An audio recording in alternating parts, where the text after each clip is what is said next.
In this video, I'm gonna point out everything that was wrong and every glitch that was involved with this pink power party that they trying to pass off as a space flight. I'm even gonna point out a glitch that no one else has pointed out, and it's sure to be the nail in the coffin that proves that it was all fake, and that the whole time they were supposed to be floating around in space, they were actually still on the ground. So history has been made. Blue Origin's all-female crew launched into space and immediately started living out every teeny bopper's middle school slumber party fantasy. In my opinion, focusing on the scientific aspect of the trip would have definitely justified the steep price tag, but what did they do?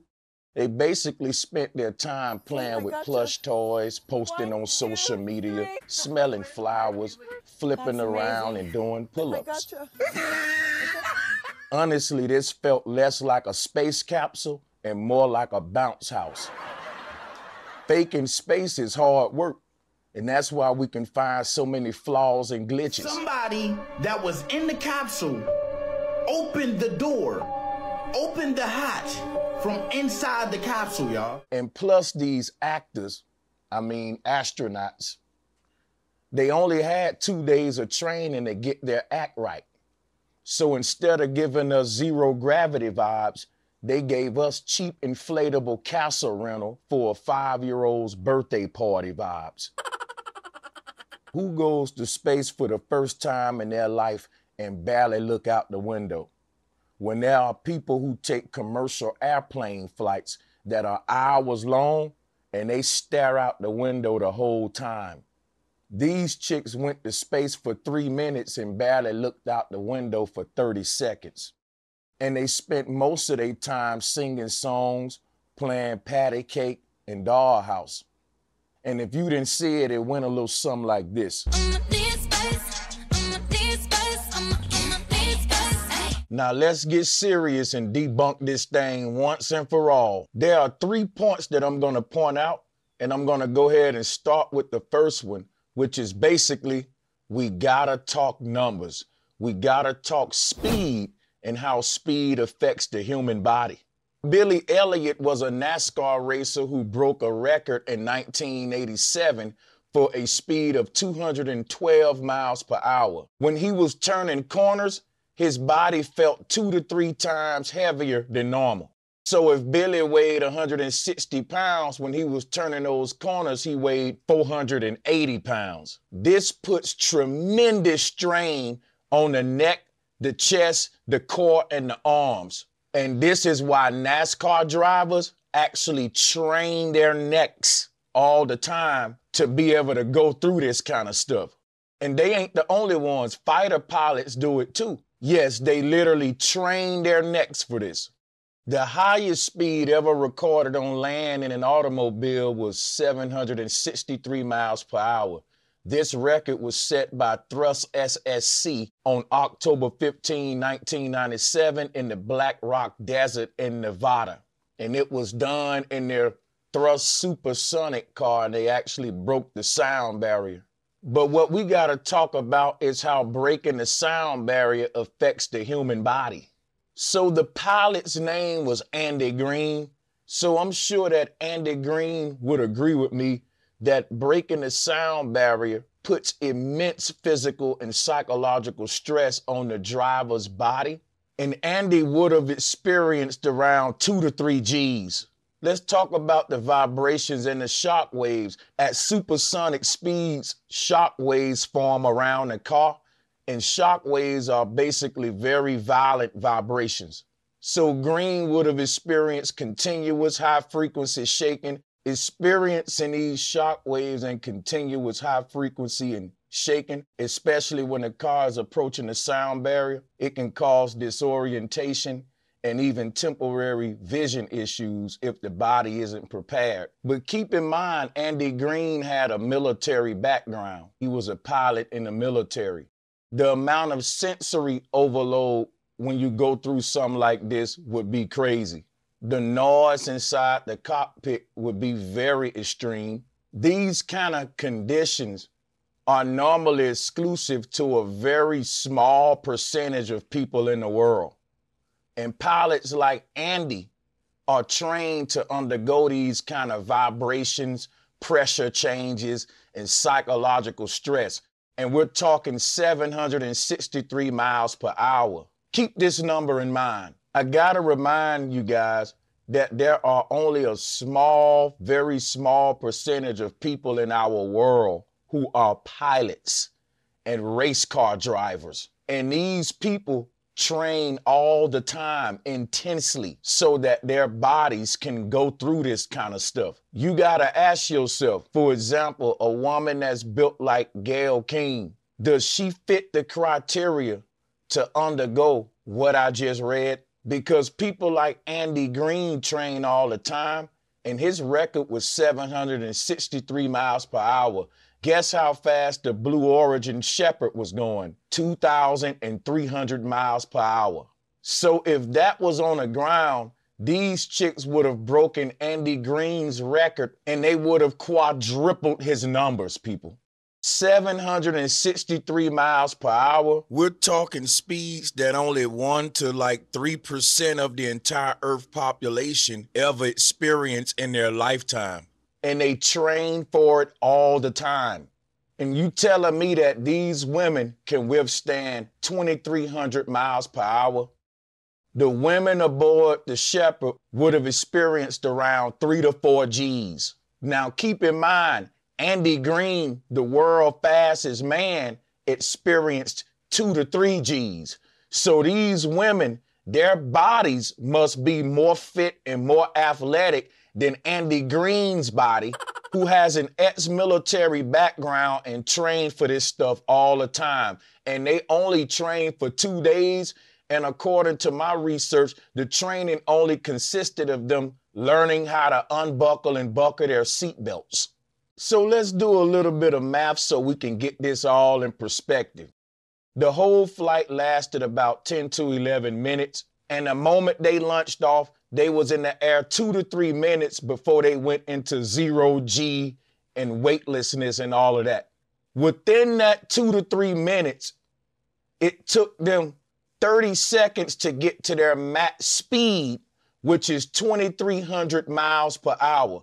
So they went from 0 to Mach 3 in 30 seconds. Keep them numbers in mind. So after the 3 to 4 minute zero gravity session and the bounce house was deflated, they then free fall back to Earth for 3 to 4 minutes. So what they want the whole world to believe is that these chicks traveled 62 miles, which is over 327,000 feet or 121 motherfucking Burj Khalifas.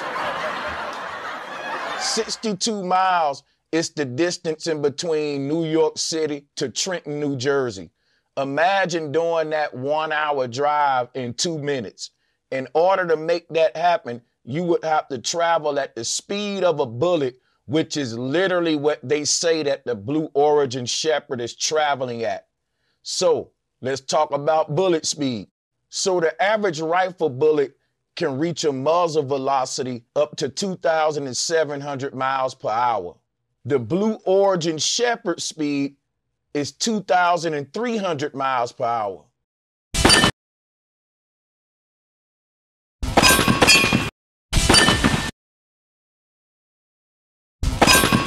So they was traveling at the speed of a bullet, folks.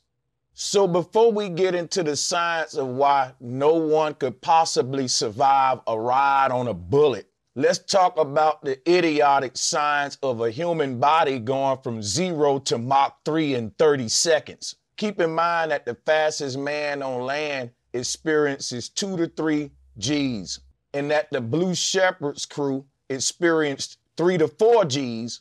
Now that math just ain't quite mathing to me, because I just don't understand how a man going 700 and some miles per hour can experience only 1 less G than some chicks that's going 2,300 miles per hour, which is the speed of a bullet.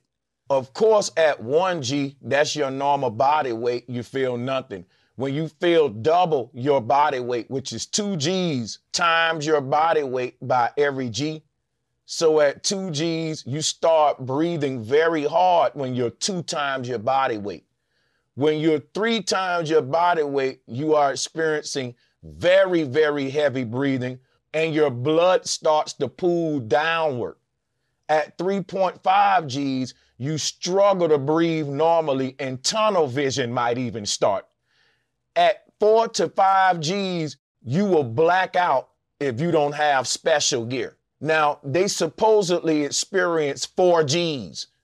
So take every woman on a trip and times their weight by 4. Imagine what this experience would be like on the human body.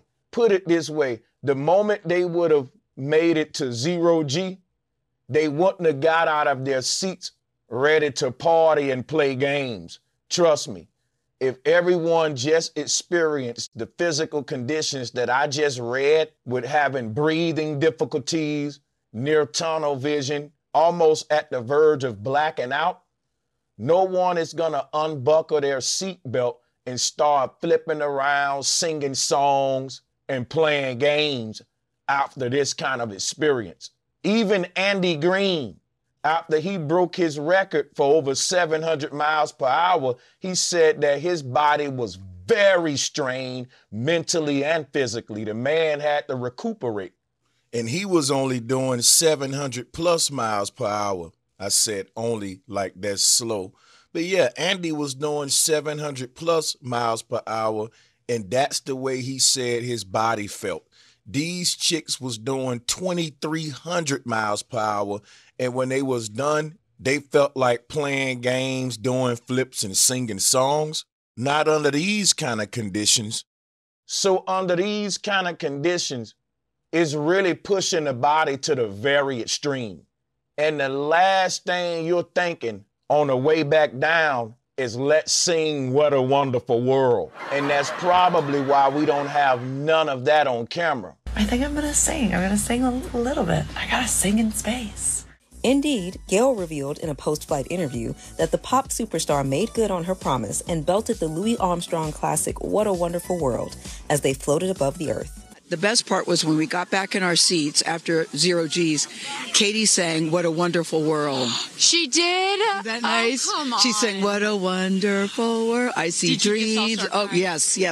Oh. So these women were traveling at bullet speed with smiles, games, and fun. If a person was traveling at bullet speed, they would be exposed to an extreme number of G-forces far beyond what a human body can survive. The human body can only handle anywhere from 5 to 9 G's before blacking out. So they pushed it to the max, which was 4 G's. No training. So traveling at 2,300 miles to 2,700 miles per hour, you're gonna be experiencing anywhere from 70,000 G's to 82,000 G's. Are you hearing me? If you rode a bullet, you'll experience around 82,000 G's, people that will turn you into a soup before you even left the barrel.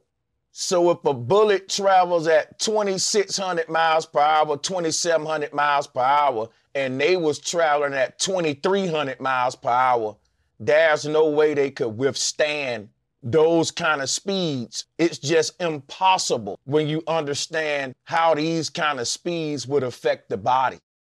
Here's something else to think about. You notice that the only time we had camera footage from inside the capsule was during 0 gravity. That is a red flag that they use green screen technology, but we're not gonna talk about that until the last point. And you'll see why I say this. Why wasn't we able to switch to the interior cams during the ascent and during the descent? It's kind of like a roller coaster ride. You know, right when they about to go down the steepest hill and they have the cameras to capture the photos so you can see the look on the person's face, like, that is the most golden part of the whole flight. It's a reason why people on airplanes, they sneak and film the takeoff from out the window. It's something about seeing the world outside get very, very small all of a sudden. Seeing the ground beneath you speed up to these ridiculous speeds till it start to just whip by you. Can you imagine looking outside of your window at 0 miles per hour and accelerating up to 2,300 miles per hour within 30 seconds, what would that look like outside of the Blue Shepard window from the inside? Think about that. If you were one of those females inside of the Shepard capsule and you were looking out your window during takeoff, you would have had the privilege to see the world around you accelerate from 0 miles per hour all the way up to 2,300 miles per hour. Now, people, I don't know if you ever been in a plane or a car, but if you ever went from 0 to just 100 or 0 to 500 or whatever and looked out the window, the world becomes a blur. So imagine riding on a bullet. It's beyond a blur. I'm answering a question. Why didn't they show us interior camera footage? Why did we only get interior camera footage during the zero gravity part? Because it's easier to fake that. And I'm going to show y'all why. It's easier to fake a world outside these windows that's perfectly still and 0G. But imagine of them switching to inside the capsule during the takeoff when they was going 2,300 miles per hour. How would that would have looked to us? How would that would have looked to the females inside the capsule who's looking out of their window, traveling at the speed of a bullet? What would we see out the window? And that's why they've never bothered to show us the interior, because immediately the human mind would click, there's no way that a person could survive these speeds. Do you know how hard it would be to fake 2,300 miles per hour, to fake the world moving out the window at that speed? Just the idea of that would have made it click in everyone's mind, this is humanly impossible, which is why they don't bother to do that part. They show you the outside of the capsule going real slow. And when we're watching this thing, it don't appear to us like it's moving at the speed of a bullet. Here's a bullet right here. Now compare that to how fast we see the Shepard going. People, bullet speed is bullet speed. Point number 2. This one, we don't gotta spend too much time on because this one is viral. It's all over the internet, and that is the hatch door. This is the door being open from the inside. So can you tell everybody here why they changed to make sure the door doesn't open to the inside before you go ahead, Tom. Give us the breakdown. Pressure. You've seen all pictures. What happens when an airplane loses a window at like 30,000 feet, right? It's madness, right? All the stuff, you can get sucked right out of there. Just like a guy Pat's eyes will go right out the window like going through a meat grinder. And so when this thing goes all the way up and comes back, there's this process they have to do to open the door and to allow the pressure to equalize outside the inside. Not just like you just open it, because the pressure inside is actually lower. So you open that door, that thing would flip open and you'd have your bell rung. It would like blow you. Open it up, Rob. Watch this. No, Look, like close the door! No, not yet. Jeff Bezos out there right by the capsule? Kind of hard to see. That is I have to correct. pee. That is Jeff Bezos, our founder. He has to step up with the official doohickey thing. But somebody that was in the capsule opened the door, opened the hatch from inside the capsule, y'all. So when the door opened from the capsule, a lady that was standing by Jeff Bezos ran over to the door and said something, probably like, don't do that. You can't do that. It's showing. Don't open it. Don't open it. But it was already too late, y'all. It was on live feed. But you know, they still had to try to play it off somehow. So the people from the live crew that was talking was like, Jeff Bezos is about to open the door from the outside. He about to open the hatch. And then Jeff Bezos went over there with some little key or whatever. And then he act like he was opening the door when we all just seen that the door opened from the inside. That's not supposed to happen. You cannot open that capsule from the inside. It's pressurized. It's closed from the outside and locked and sealed. So how did they open it? Somebody on that jump opened it. Wild conspiracy theories have emerged over the historic Blue Origin flight into space after an apparent gaffe was spotted in the landing video.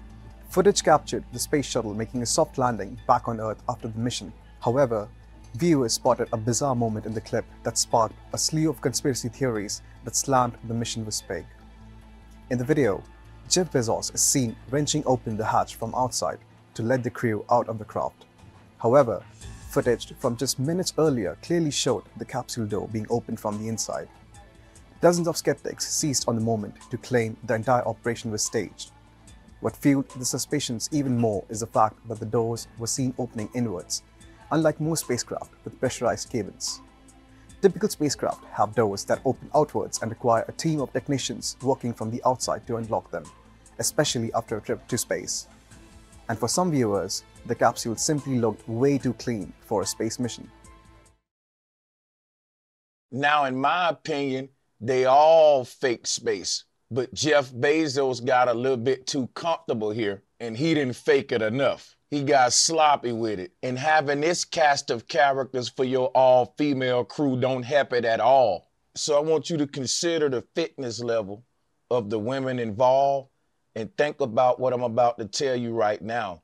The hatch door weighs up to 100 pounds, a minimum of 60. The sealing mechanism ain't like your average door. It take a team to open up this door. It's not a light door. It requires some force. Given that it's built to keep the capsule tightly sealed, it would likely require a fair amount of force to open, even if the pressure was equalized. The locking mechanism is designed for security and reliability, meaning a normal person would struggle to just yank it open without tools.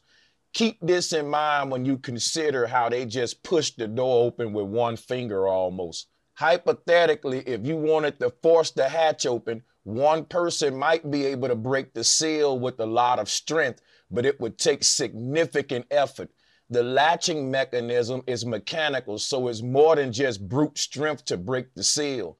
It is designed for 2 or more people to help. If one person had to apply force to break the seal, the second could focus on manipulating the latching mechanism. In short, if you wanted to open it with just raw strength, you would need at least 2 people working together to increase the odds of getting the hatch open. So this is the way that the Blue Origin Shepherd is designed. And from what I'm reading here, it's designed that way to prevent anyone inside from being able to open it prematurely. And the recovery team has the proper tools and training to handle the opening in a safe and controlled way. So yeah, normally they would bring out tools and it would take at least 2 guys. And normally the hatch would open outward, but for some reason, this hatch door is able to be opened by a small woman with one hand, by Jeff Bezos with no tools, by himself, one hand.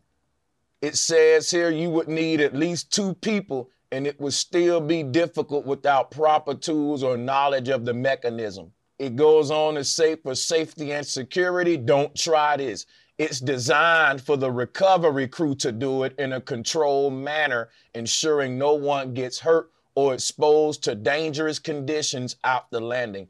And this is why when I played the clip of that hatch being opened prematurely, apparently that person on the movie set, they know this information. So now let's go to my third and final point, which is the one that ain't nobody pointed out. This is the one you all been waiting for.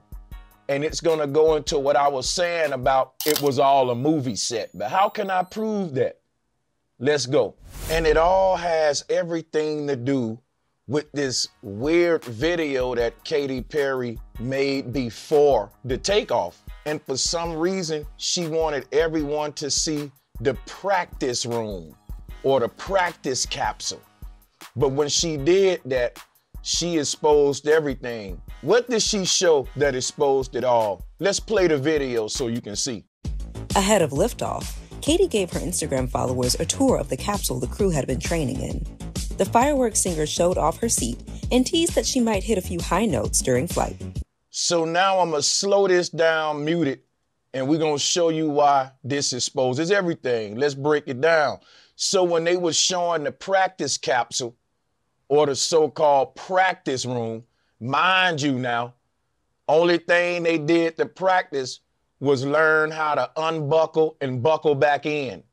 They didn't go through no sort of intense practicing like quote unquote real astronauts, or should I say real fake astronauts. Their practicing only consisted of unbuckling and buckling seatbelts.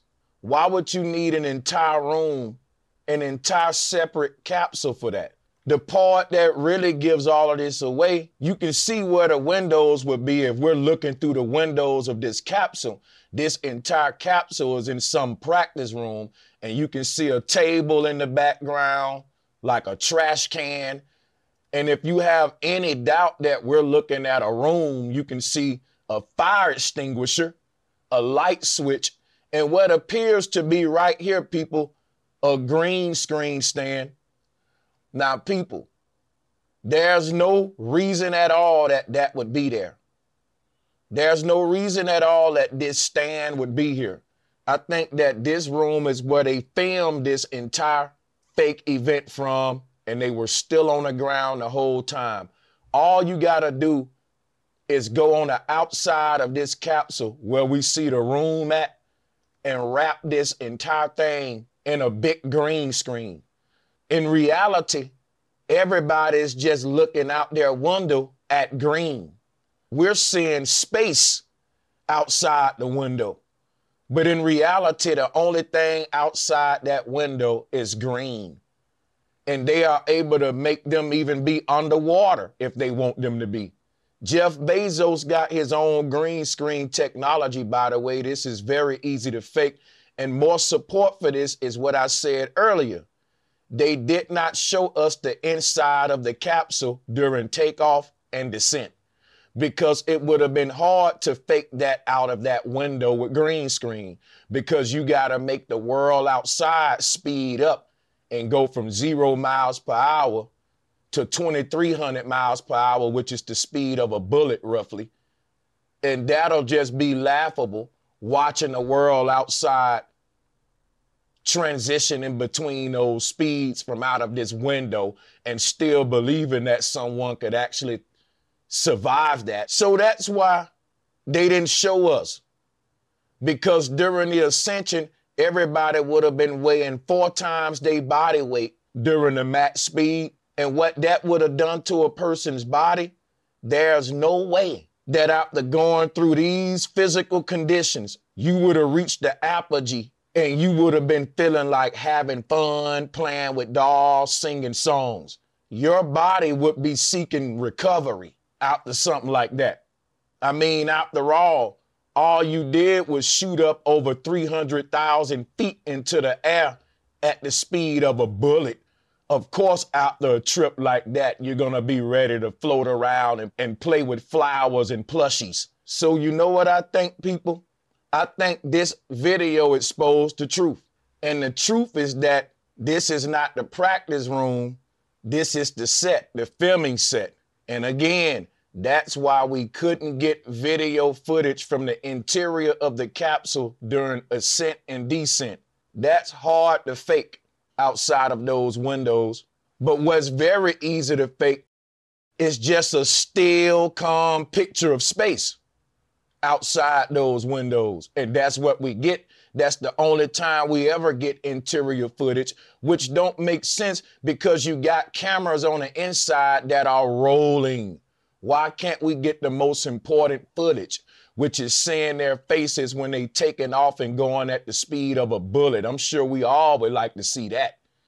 We can't get one clip of it, not 2 seconds of it, nothing at all.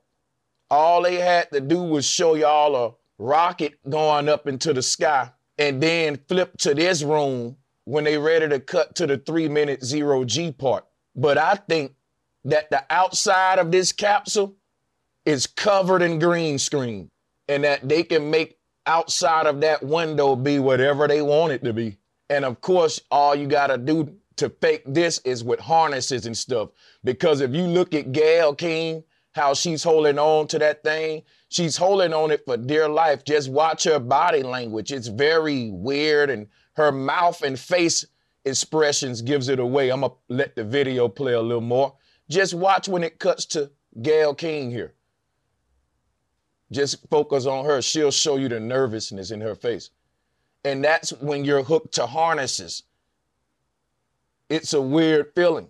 Very, very easy to fake, but easy to prove that it's fake, and the whole world can see it for what it is now. So they want us to believe that this is just a mock capsule, a practice capsule. But if you look at everything about this practice mock capsule, it is the exact same of what we see in the real capsule. Why would they have y'all custom seats for a practice capsule? Think about it, people. If this is just the practice capsule, not the one we're actually going in, this is just a practice room, why would we have seats with y'all names stitched in them? Come on now. Everything about this capsule right here is the same designings and all of that that we see right here on the one that's supposedly in space here. You can see the blue trimmings. If you look at the wall texture, it's a diamond pattern. You see that there's a blue trimming around a little table that's in the middle of the capsule. So you got this blue trimming. Look at the seats, how they're designed around it with everyone's name stitched in the seat. And then if we go back to the practice, so-called practice capsule, this is the same thing, man, with everyone's name stitched in the chairs. Why would they stitch your name in the practice capsule and the real capsule? Come on, that don't make no sense. So if I'm right, they were in this room the whole time that they should have been in space. Last but not least, I want you to consider this. They're traveling over 300,000 feet in 3 minutes. That's 100,000 feet a minute. And to do that, you have to quickly accelerate to bullet speed, and you have to be traveling at bullet speed for at least 2 to 3 minutes to reach apogee at the time that they reached it. So the first 30 seconds would have been them going from 0 to 2,300.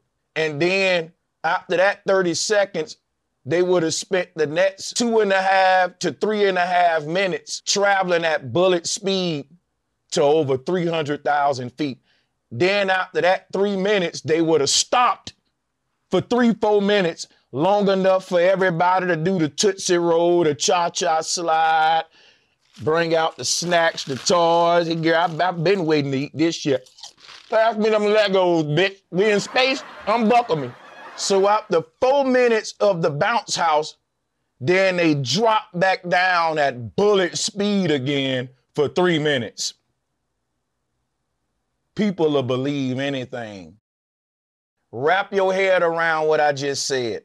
People, if you going at 2,300 miles per hour and you just suddenly stop, all of the chairs that's mounted to the floor inside of this thing would have bust out through the roof. I want you to think about that. When a person is in a car accident and they're going at 70 miles, 80 miles per hour, their bodies can fly for miles out the window and bust through the window. So imagine being in a vehicle going at bullet speed and you suddenly stop.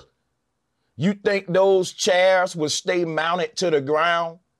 Do you think they would stay buckled lovely into their seatbelt?